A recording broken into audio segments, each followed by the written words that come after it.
Alrighty. Hey everyone, welcome back to Shock and Schlock. Today I'm joined by filmmaker Addison Binek, the creator of Psycho Ape.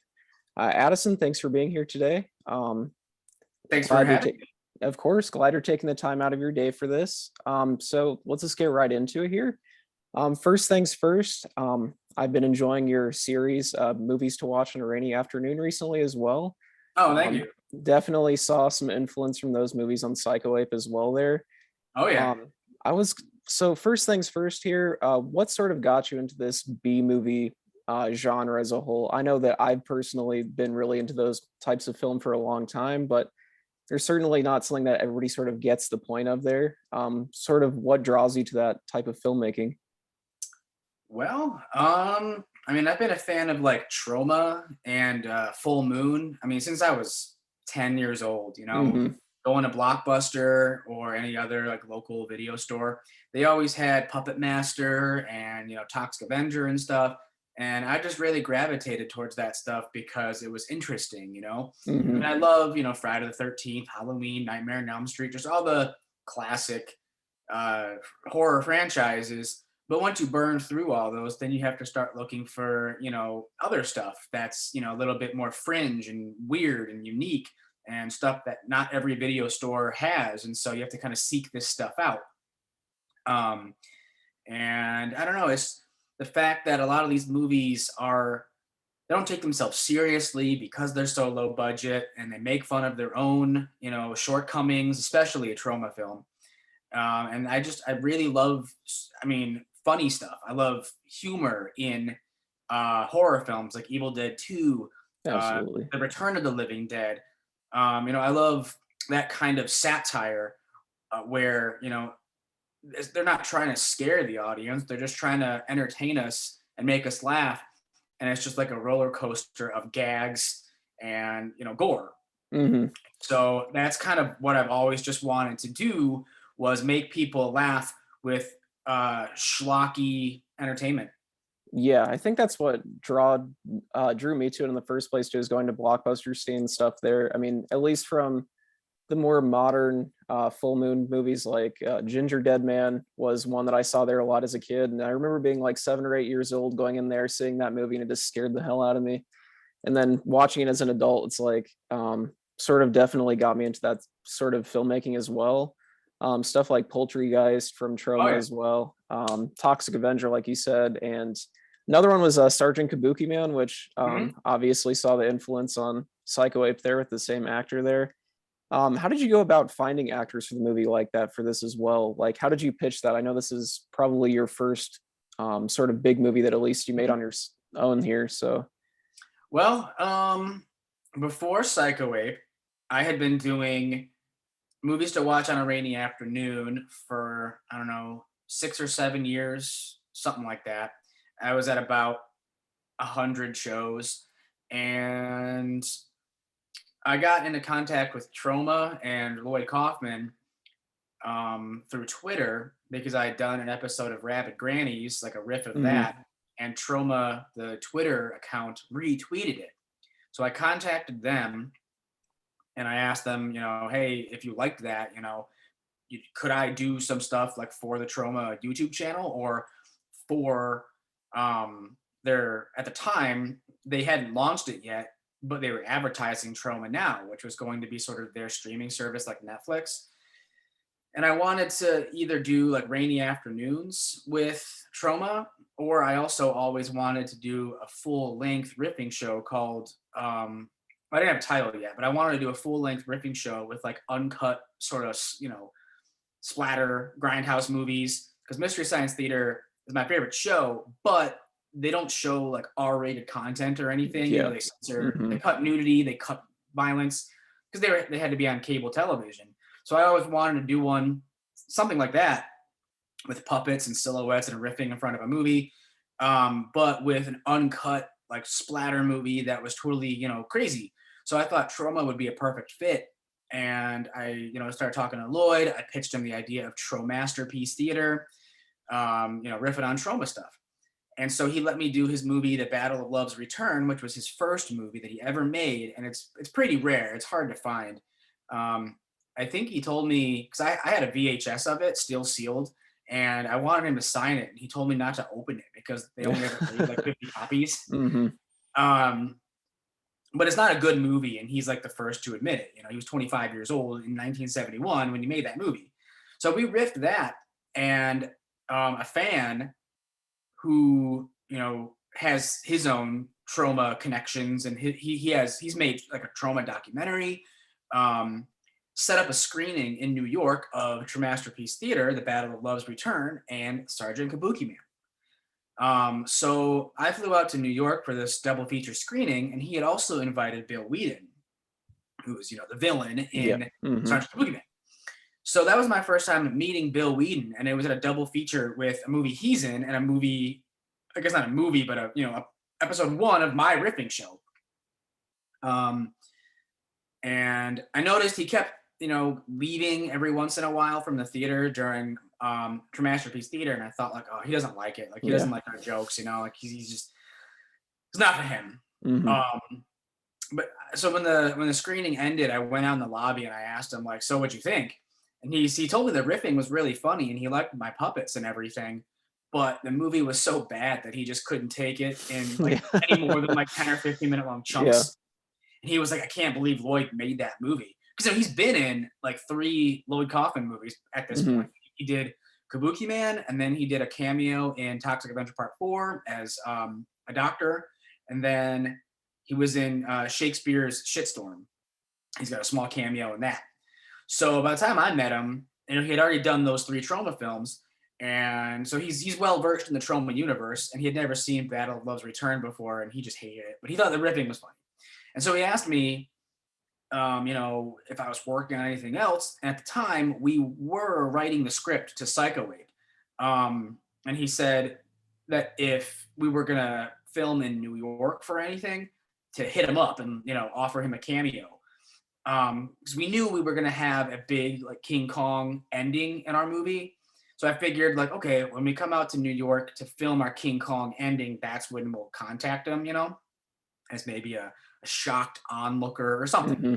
Yeah. So when I came back home to Michigan, I pitched the idea like, oh, we can get Bill Whedon in our movie to my buddy Greg, who I made Psycho Ape with. And he was like, well, let's get him for more than a cameo. Let's offer him the role of Zoomis. And I was like, oh, I didn't even think of that. You think he'd do it? So, you know, we called him because he had given me his phone number, and we offered him the role, and he wanted to do it. You know, based on nothing, just a pitch, just the name. Like, you could be Dr. Zoomis. You're going to be a zookeeper, sort of like you're going to be Dr. Loomis from Halloween, and you're going to be chasing the ape around, you know, in, you know, like jungle safari clothes and stuff like that. And it's just going to be this, you know, farce. And he went for it. He loved it. So we sent him. At that time, it was really only like a 4-page outline at that point, because we didn't really have a script. We had a very loose, like 10-page outline that we knew. Like, it had certain bullet points that we wanted to hit within the scene. But once we started filming these scenes, we just kind of went with the flow, and you can totally tell. I mean, it's all very improvised. Yeah. And that was what we were going for. You know, we really wanted it to be loose and fun. And if stuff didn't work, we didn't use it. Or if people started to improvise and that stuff worked better, that's what we went with. But he actually wrote his rap song in the beginning of the movie. Yeah, that was a memorable part. Yeah. Yeah, he wrote that. We were like we filmed the ending first in New York. So we shot in New York for like 4 days, maybe 4 or 5, just everything in New York. Like, that was the first 4 or 5 days of like filming with Bill in Kansas. And then we drove back to Michigan, which was like a 10-hour drive, if not longer. Took a day off, and then we continued filming in Michigan, like in Detroit and stuff, for another 4 or 5 days. And like the day before we were filming the opening Slumber Party Massacre sequence, he had gone home to his, you know, went back to his hotel room, and I guess that night he wrote that whole rap song. So he came to set my apartment the next day with this written rap song, and he was like, I'd like to do this for the movie, and if you don't like it, you don't have to use it. I won't be offended, but I'd like to do it, you know, on camera for you guys. So we let him do it, and it was 1 take, you know, and Yeah. that's it. It's in the movie. Yeah, I think that's part of what I've enjoyed about it. I've seen Psycho Ape 3 times now, just in the past week. not so just to prepare for this, but I legitimately think this is one of the funniest movies I've seen in a really long time. Thank you. The part where the two girls are arguing about Ratatouille versus Toy Story, Mhm. that may have been one of the funniest things that I've seen a B movie in a very, very long time. And there was a part in that where I'm like, oh, surely this is written. But then it No, started going on for so long that I'm like, this is something else. And those girls are friends of mine, and they're actually sisters in real life. mhm, And this is just a common thing that happens between the two of them as siblings, where they'll just go off on tangents and argue with each other. And we just happened to capture one of their arguments on camera. And the initial cut of that argument was probably like 12 minutes long, you know? yeah. And so he cut it down from like 12 to maybe 6 or 7. And then now it's like 5.5. Mhm, But initially, we just knew that we wanted to have like a random Halloween trick or treating scene. Like that's all it was supposed to be. But then the younger sister said that she knew the Ratatouille monologue, and none of us knew what that meant. Like I've seen yeah. Ratatouille, but like once, a couple years Mhm, ago. So I didn't know what the famous Ratatouille monologue was. I had no idea. So we said, fine, say it.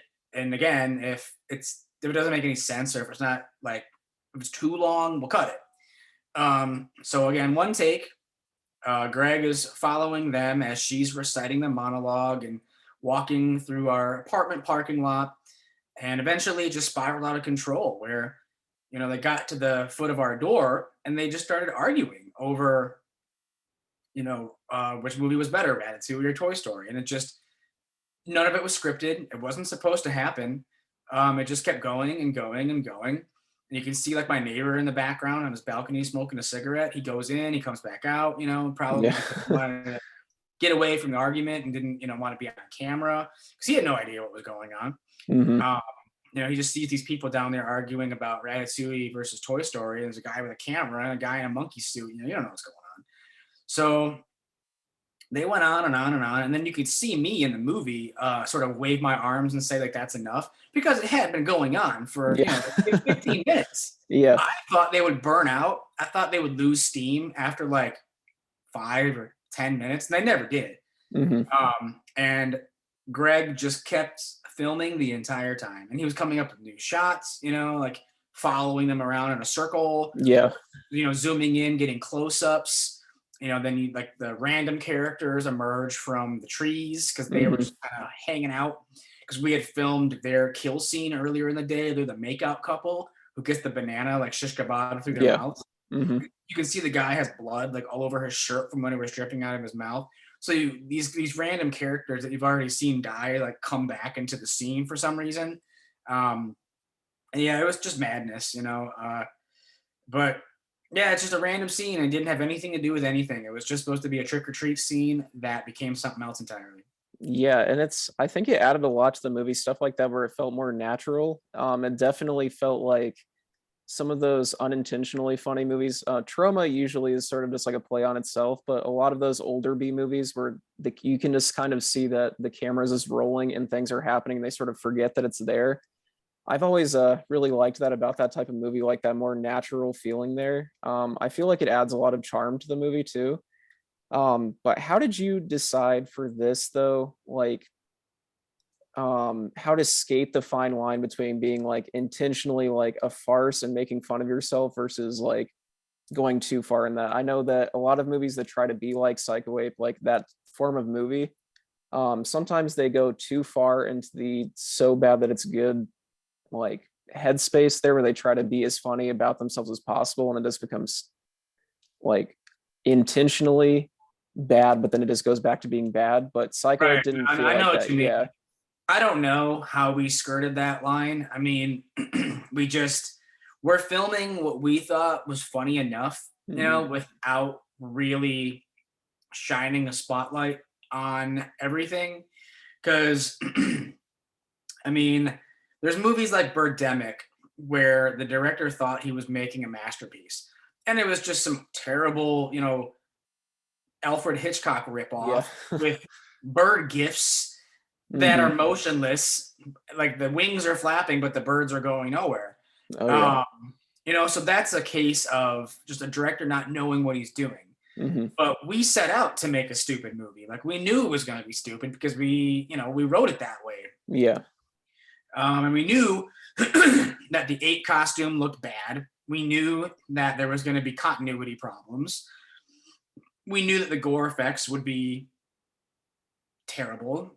Yeah. We got, fake blood and Karo syrup and stuff, and all of the foam limbs came from, Spirit Halloween. Hmm. So we just knew right there that that's probably enough. Just, film this stuff, film film this stuff as if it was like a real movie, but don't draw attention to it. Like, hey, isn't this hilarious? Because it's so bad. There's even stuff in the movie that isn't like supposed to be there, but we just made do with what we could. Like, there's a scene where Nancy Banana is playing fetch with the ape and the dog Matthew, but she's using a banana peel. She's throwing a banana peel, and the ape costume is clearly on his last legs because the seams on the inside of the crotch had ripped. Yeah. And there was not, we didn't have a backup suit, so we just Hmm. had to use the suit as is. But we don't draw attention to it. It's just kind of there. I mean, you'll notice it because the leg or the Yeah. flaps. Yeah. I mean, you can see his white legs, and he's wearing black shorts. Hmm. But there was nothing else we could do. He didn't bring like black sweats or anything like that. He Yeah. brought black shorts. So we shot the scene, and there it is. The ape costume is deteriorating on camera. Yeah. But it wasn't intentional. Like, hey, isn't this hilarious that the ape costume's falling apart? This is the ape costume falling apart. Like, this is what it is. So we just photographed it as is. Yeah. So how have you reacted to some? I've noticed that especially on your Instagram and stuff with promoting reviews, you sort of embrace the bad reviews as much as the good reviews. Mm-hmm. I found that really interesting and funny here too, like the Fangoria review on the cover of the DVD where it says the trailer looks so bad. So do you sort of take those bad reviews as almost like a positive thing for you as well? Well, it's I don't think people.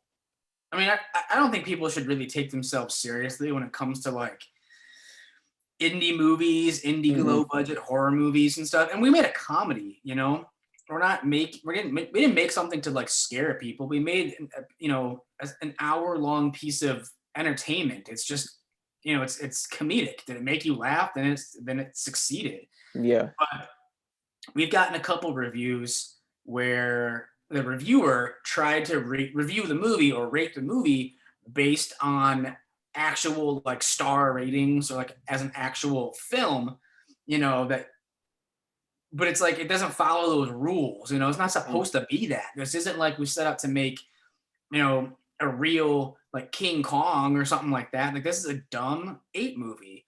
You can see his sneakers when he runs around and stuff like that. Like, you have to rate it as a comedy, but people try to rate it as like a film, Yeah. as if it's like a real ape supposed to be doing this stuff. And it's like, no, you don't get it. Like, you're missing the point. Yeah. So when people try to, dissect the movie, it's only a couple people. Most people get the joke that this is supposed to be stupid on purpose. Most people get the joke. But there have been like two people, like actual reviewers, that tried to review it as if this was like a serious slasher movie, like Friday the 13th or something, or Halloween, and we have an ape instead of Michael Myers or something. It's like, no, you don't get it. This is a comedy, man. This is like Spaceballs or something. Like, this is a parody. And they just went about reviewing it the wrong way. So it's funny to me to see those reviews, and I'll embrace those too, because I don't mean to like make fun of the reviewer or anything, or like look like laugh at this guy, sort of like, haha, he didn't get the joke. But it's more just look how funny this review is. Like, look how serious this person took this movie. I mean, that's pretty silly, right? Yeah. Those almost felt like almost more of an endorsement. when I was showing this to other people, the negative reviews, like sort of for the B movie fandom too, I feel like that's something that actually sells it more.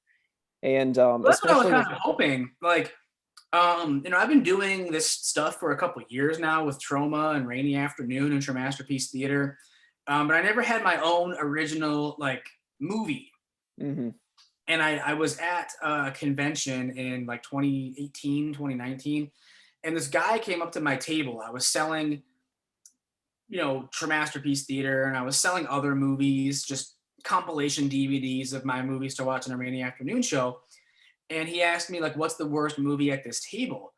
And I was like, "Well, this is kind of just all like riffing stuff. This really isn't like, like there's no. I mean, I'm making fun of bad movies, sort of, in my stuff, but I don't really have a bad movie on my own to just point and be like, this is the worst thing here, That's also kind of a rude thing to ask a filmmaker, like, what's the worst Yeah. movie on the table? Like, if I did take myself seriously and I thought all my movies were gems, I probably would have been pretty offended. But Yeah. it got me thinking, like, there are people that go to conventions looking for the shittiest movie there, and that's me Mhm. too. Like, I do that too. Yeah. Like, I'll go to conventions and scope people out so then I can buy something and take it home and do it as a movies to watch in a rainy afternoon episode. Like, I do that too. But I don't ask the filmmaker like, hey, what's your worst movie? Like, that's kind of weird. Yeah. Yeah. But yeah, he was looking for like the worst movie at my table, and I kind of had to disappoint. I had to disappoint him. Like, I do riffing stuff. I don't really have movies, but that's kind of what got in my head. Like, if that guy wants the worst movie ever made, let's give him like something incredibly stupid, like Psycho Ape. Like, it's the worst monkey movie ever made. That's Yeah. what my last review, my bad review was. They didn't give it any stars at all and said it was the worst monkey movie ever made. It's like, there you go. Yeah. If that guy, were to see that review, he'd probably buy the DVD. Yeah. And surprisingly, we haven't gotten more reviews like that. Like, more people have embraced the movie because it's so in on itself. Mhm. It knows it's a joke. But yeah, it is surprising that so many people like that kind of thing because like Thanksgiving is another example of Yeah. like, knows it's Mhm. a bad movie, but I don't like Thanksgiving. I think it's too sort of like aware that it's a bad movie, Yeah. trying to be a good bad movie. So I don't know. I don't know how we did it. We just kind of just made what we thought was funny, but didn't try to like create a new slasher icon or something like the talking turkey or something. Like, we didn't Yeah. set out to make anything more than just what it is. And it's people discovering it. They're the ones who, have been, you know, buying the DVDs and buying the shirts and posting reviews. And, um, they're the ones that are helping the movie along and stuff like that. And it surprises me all the time. Like, we finished the movie in 2020 and had a theatrical premiere October 2020 in Michigan. But then there was like a big second wave of, quarantine. So all the theaters shut down again for a couple of months. And I thought that was kind of just like the end of the movie. Like, okay, we had our theatrical premiere. It's on Amazon Prime. I have DVDs available. I have shirts. But this is kind of it. I'll sell some DVDs at conventions, and maybe some people will rent it on Amazon. But we're done with the movie now. We're done. But now it's April 2022, and I attended a screening of the film in Iowa last week. It had actually 2 weeks ago. And then it had a double feature screening with another independent film in Delaware like 2 days later. And I heard somebody like threw up at the screening because the chocolate pudding poo Yeah. scene in the movie made him sick, which is crazy. But so it's kind of had like a second wind, or people are really picking up on it, more so than they did last year. Like, it's like last year it didn't really play. It played at like one convention that I go to, but it played to a huge crowd. It was like 35 people in this room, and there was someone there who had seen how people reacted to it. So he had booked the movie to play in Iowa, a couple months later, because that was October, and we scheduled for March. So that just happened March 30th, and that played to about 50 people. They told me Yeah. that he sold 50 tickets. So, it's growing. And Mhm. that's crazy to me because I thought it was done. But now there's like a second wind, and it's pretty nuts. Yeah. And I don't want to keep you here for too long, but I do want to also show Mm. that I have been a fan for quite a while because I didn't know this until after I watched Psycho Ape, but I actually saw Bamskeeto when it came out, that short trailer on your channel Oh, for there. real? Yeah. Wow. When I was going through a long time ago watching stuff like Tree Venge, stuff like that on YouTube, Oh, yeah. saw that. Yeah. Reminded me a lot of that. So it was interesting to see this later on, then find out that afterwards, like, oh yeah, I have actually seen that a long time ago. Yeah, Surprised that it was didn't get more from views. I did a rainy afternoon episode for this movie called Mosquito Man. Mhm. And as like a skit, I filmed a fake trailer for the episode called Vampskeeto, because I thought it'd be a funny idea because it's so redundant to Yeah. have a mosquito that already drinks blood drink the blood of a vampire and Yeah. become a vampire mosquito. Like, that doesn't make any sense because it's already a bloodsucker. So it's a moot point. It doesn't even matter. Mhm. But yeah, so I shot that trailer for the episode, but I thought it was funny enough to, like, I took it out of the episode 2 and I posted it as its own video. And they're actually the second person in like 24 hours to mention Vampskeeto to me. So it's like, wow, that trailer that I filmed in like 2015, like, people are discovering that too. So someday I would like to make that a real movie as well. Um, it's just kind of on the, there's no script or anything. It's just a Yeah. funny idea, but I'm glad that people still find it funny because I think it's funny. But it was an Yeah. idea that I came up with in 2015, so that's a couple years ago now. But the fact that it's still like humorous to people, it's like, okay, maybe that should be a movie too. Absolutely. And so last but not least here, so are you, for the near future, do you have any plans for new films, or are you focusing more on Psycho Ape here, or what's going on with future endeavors? Future endeavors are, there is a sequel that we want to make. We have an outline written. I think it's like 20 pages or something like that. It's going to be sort of, if Psycho Ape was like a parody of ape movies and like Quentin Tarantino movies and slasher movies with like a big King Kong finale, this one's going to be kind of a parody of like big sequels like The Dark Knight or like Empire Strikes Back. And the ending will be a big like Hollywood blockbuster ending because my friend who I shot the first movie with, he moved from Michigan to LA. So he lives right by like the Warner Brothers water tower. And Mhm. so we're gonna like steal shots of the Warner Yeah. Brothers water tower and have a big sort of crazy ending where um, like the ape and Bill and Kansas are all sort of running around Hollywood Boulevard and stuff like that instead of Times Square. Um, but we're not sure when we're going to get to that just because he is currently in pre-production for a movie that he's making called Bad Brain. And he's doing some crowdfunding for that right now. So he'll shoot that this summer. And I already ran a Kickstarter for my next movie, and I'll be shooting that this summer as well. Um, it's going to be a Frankenstein film. Um, it's gonna be called The Cult of Frankenstein, where like it's gonna be like two distinct halves to this movie. Where the first half is like a cult, sort of like Wicker Man or Midsummer, meets like the Manson family, where they're going to be like squatting on this farmland. And like I already have a location, and it's got like chickens and goats and horses and stuff running around. And the owners said that I could film there and film with their animals and stuff. So it's going to be like a dozen cult members all dressed in like white Jesus robes, wearing like various Frankenstein masks, like matching masks, like sort of like the Wicker Man. And they're going to be stealing like body parts from the morgue or sacrificing their own limbs for the greater good to make their own Frankenstein creation. And they're going to have a leader who's kind of like Charles Manson, who's just crazy and wants to create this Frankenstein monster to take revenge on people who have wronged him, you know?